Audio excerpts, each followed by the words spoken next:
आपत्सु हरिसंश्रय संपत्सु सर्वदानानि।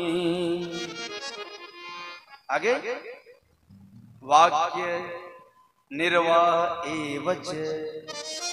सुनो मेरी मां, महानत्र त्रयो धर्मा आपस्तु हरिसंश्रय। इसका अर्थ बता दूं, इस कथा का लाभ बताया कि जब जीवन में विपरीत परिस्थिति आए, दुख आए, तो हरि संश्रय, उस भगवान का आश्रय लो। किसका?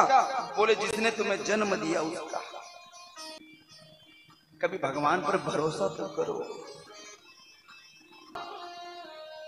जब भी विपरीत परिस्थिति आए भगवान को पुकारो मेरी मां। मैं एक जगह ऐसे बोल रहा था, एक आदमी खड़ा हो गया, बड़ा बदमाश था, छोटा देख करके मुझसे प्रश्न कर दिया। छोटा कथावाचक हूं, कोई बोल सकता है। क्या कहा?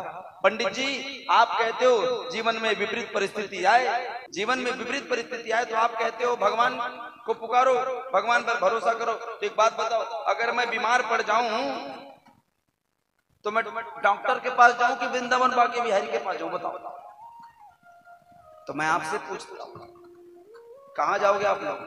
मैंने भी उससे कहा कि तूने प्रश्न कहा कि डॉक्टर के पास जाओ कि बांके बिहारी के पास, तो मैंने कहा कि भैया अगर तू बीमार पड़ जाए तो तुझे जाना तो डॉक्टर के पास ही है, लेकिन भरोसा भगवान पर करना, भरोसा तुम्हें भगवान पर रखना है, जाना तुम्हें डॉक्टर के पास ही है।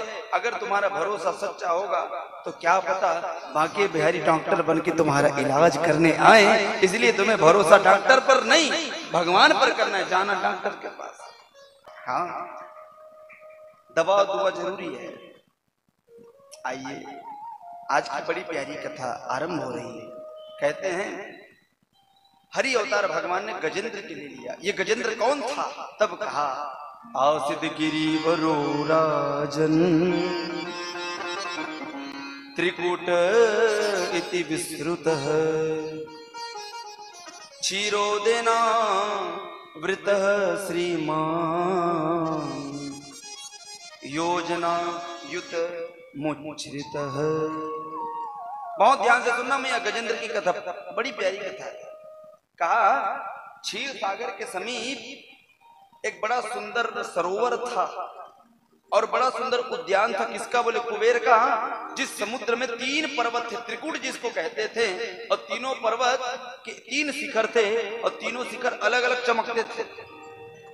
एक शिखर सोने से चमकता था, एक चांदी से और एक लोहे की तरह। हाँ, और ये त्रिकूट पर्वत के बगल में ही एक सुंदर सा तालाब था, सरोवर था। उसी पर एक गजेंद्र, एक हाथी, अपनी पत्नी हथनियों को लेकर, अपने पुत्र को लेकर के, ग्रीष्म ऋतु का समय था, ऐसी गर्मी का दिन था, नहाने के लिए सरोवर में गया। और आप लोग जानते हैं कि हाथी सूंड में पानी भर भर के नहाते हैं, ऐसे है ना। ऐसे नहा रहे थे। गजेंद्र जो गजराज था, हाथी था, वो जल में गया और सूंड में भर भर के अपनी हथनियों को नहलाता, अपने पुत्रों को नहलाता और नहला करके बड़ा आनंद ले रहा, क्योंकि गर्मी में पानी बड़ा अच्छा लगता है।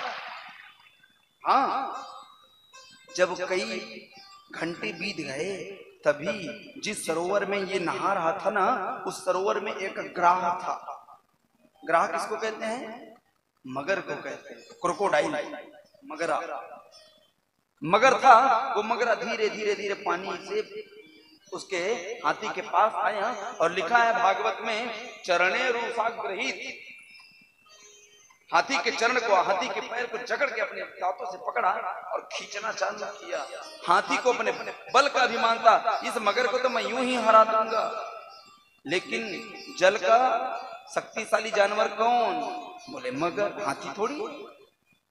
हाँ, इसको अपने बल का अभिमान हुआ और धीरे धीरे धीरे धीरे जो मगर था इस हाथी के पैर को खींचते खींचते सरोवर में डुबाने लगा। जैसे इसको लगा मेरा बल कमजोर हो रहा है, अपनी पत्नी को पुकारा, अरे पत्नियों मेरी रक्षा करो, मैं डूब रहा हूं, मैं मर जाऊंगा। जैसे मगर को देखा, सारी खलबली मच गई, सारे उसके पत्नियां भागने लगे इधर उधर, कहीं हमारा पैर ना पकड़ दे। अपने पुत्रों को आवाज लगाई कि पुत्र मेरी रक्षा कर, मैं तेरा बाप हूं, मैं तेरा पिता हूं। न पुत्रों ने साथ दिया, न पत्नियों ने साथ दिया। सब लोग छोड़कर चले गए गजेंद्र को अकेले, और गजेंद्र मर रहा है, खून से लथपथ हो रहा है। धीरे धीरे उसका शरीर डूबने लगा, केवल सिर बचा है। क्या बचा है? सिर। और सिर डूबा तो वो मरा, लेकिन सिर बचा है।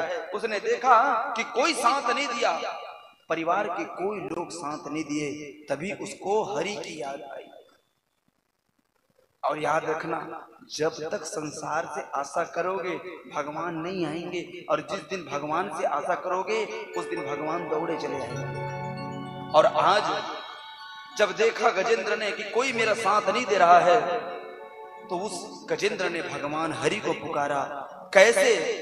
विरह की वेदना से पागलों की तरह दर्द के मारे पागल था गजेंद्र, और उसने भगवान को